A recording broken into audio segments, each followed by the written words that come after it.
नमस्कार, मैं हूं विवेका। आप देख रहे हैं खबर बिहार 24। आज मैं आपको बिहार के सिल्क सिटी कहे जाने वाले शहर भागलपुर के बारे में बताने जा रहा हूं। भागलपुर शहर सिल्क के कारोबार में सबसे आगे रहा।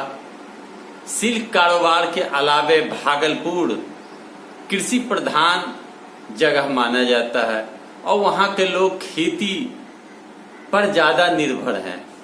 भागलपुर विधानसभा सीट पर कई दिग्गजों ने अपना परचम लहराया और भागलपुर विधानसभा सीट जनसंघ का गढ़ माना जाता है।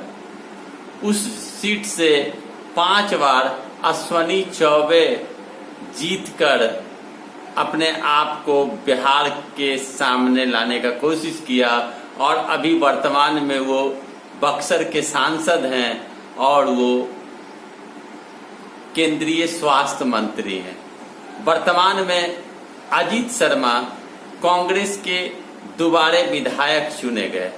क्या अजीत शर्मा फिर एक बार विधायक बनेंगे या अश्वनी कुमार चौबे के पुत्र अरजीत चौबे से उनका मुकाबला होगा? अजीत शर्मा के जीत के वक्त कांग्रेस, जदयू और जहां तक मैं बताऊं आपको राजद एक साथ थे। अजीत शर्मा उपचुनाव में जीते, फिर दोबारे वह जीतकर विधानसभा पहुंचे। अगर मैं बात करूं भागलपुर विधानसभा सीट की, तो भागलपुर विधानसभा में जब से विधानसभा का गठन हुआ तो 1951 से 1967 यानी 3 बार कांग्रेस के विधायक वहां जीते, जिनका नाम था सत्येंद्र नारायण अग्रवाल। फिर 67 से 80 4 बार जनसंघ ने परचम लहराया, विजय कुमार मित्रा ने। 1980 से 90 फिर 2 बार कांग्रेस ने परचम लहराया, शिवचंद्र झा। 90 से 95 फिर विजय कुमार मित्रा जो जनसंघ के थे वो भाजपा के टिकट पर अपने आप को जीत दिलाने का काम किया। 95 से लेकर 2014 तक 4 बार अश्वनी चौबे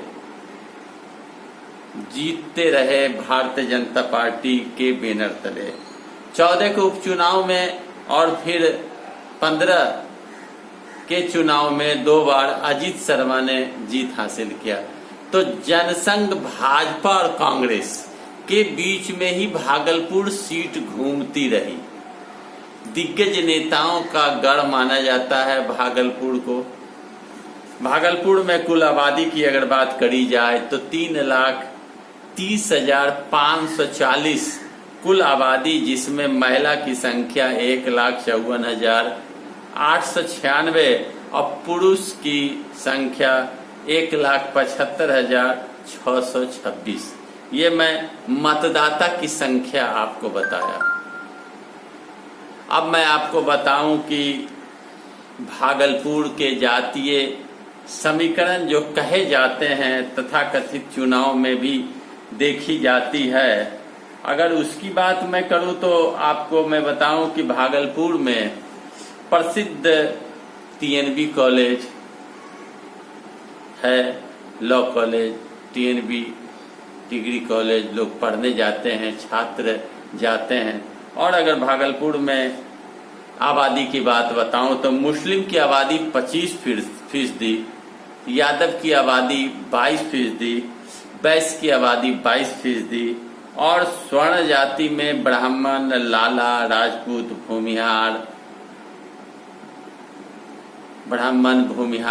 कायस्थ, राजपूत सारे जातियों को मिलाकर 20% होती है और अनुसूचित जाति 12% और शेष पिछड़ी जाति की आबादी है भागलपुर में। भागलपुर पढ़ाई लिखाई के मामले में भी ज्यादा प्रसिद्ध कहा जाता है। लेकिन अब जो समीकरण है, अजीत शर्मा क्या तीसरी बार जीत दर्ज कर पाएंगे? राष्ट्रीय जनता दल कांग्रेस के साथ 15 के चुनाव में जदयू थी, जो जदयू अब भाजपा के साथ चली गई। भाजपा के टिकट पर अश्विनी चौबे के पुत्र ने चुनाव लड़ा था, जिसे हार का सामना करना पड़ा। अब परिस्थितियां बदल गई, समीकरण बदल गए।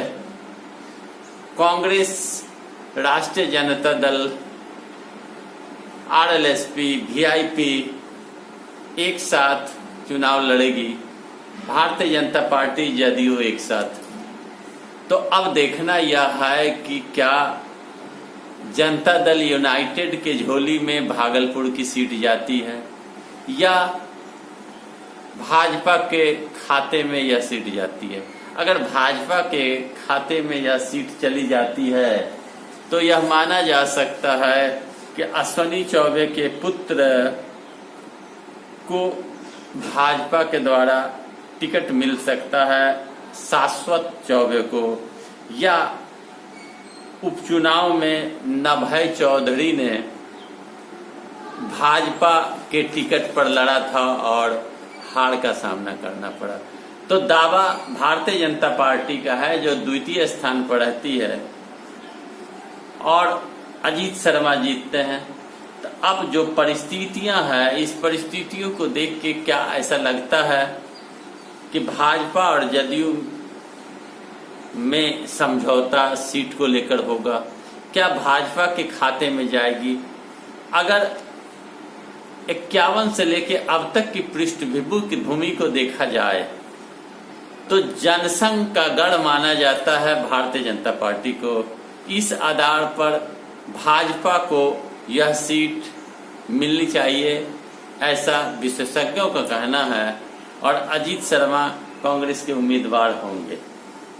अब अजीत शर्मा और भारतीय जनता पार्टी महागठबंधन और एनडीए के बीच में कड़ी टक्कर इस चुनाव में होनी है, क्योंकि कोरोना काल, बाढ़ की विभीषिका के अलावे बेरोजगारी, भूखमरी, बढ़ते हुए अपराध के साथ साथ जो विपदा बिहार में आई, इसकी भी हिसाब जनता अवश्य नीतीश कुमार और भारतीय जनता पार्टी के नेताओं से मांगेगी। ऐसा सर्वे के आधार पर मैं आपको बता रहा हूं। अब देखना यह है कि महागठबंधन उम्मीदवार और एनडीए उम्मीदवार में कौन जीत का परचम लहराते हैं। जनता 15 साल बनाम 15 साल के नारा को नहीं समझती। जनता वर्तमान परिस्थितियों के आकलन के बाद वोट देने की बात कहती है। तो दोस्तों, मेरा वीडियो अच्छा लगे तो लाइक करें, शेयर करें, कमेंट करें, सब्सक्राइब करें मेरे चैनल को। धन्यवाद।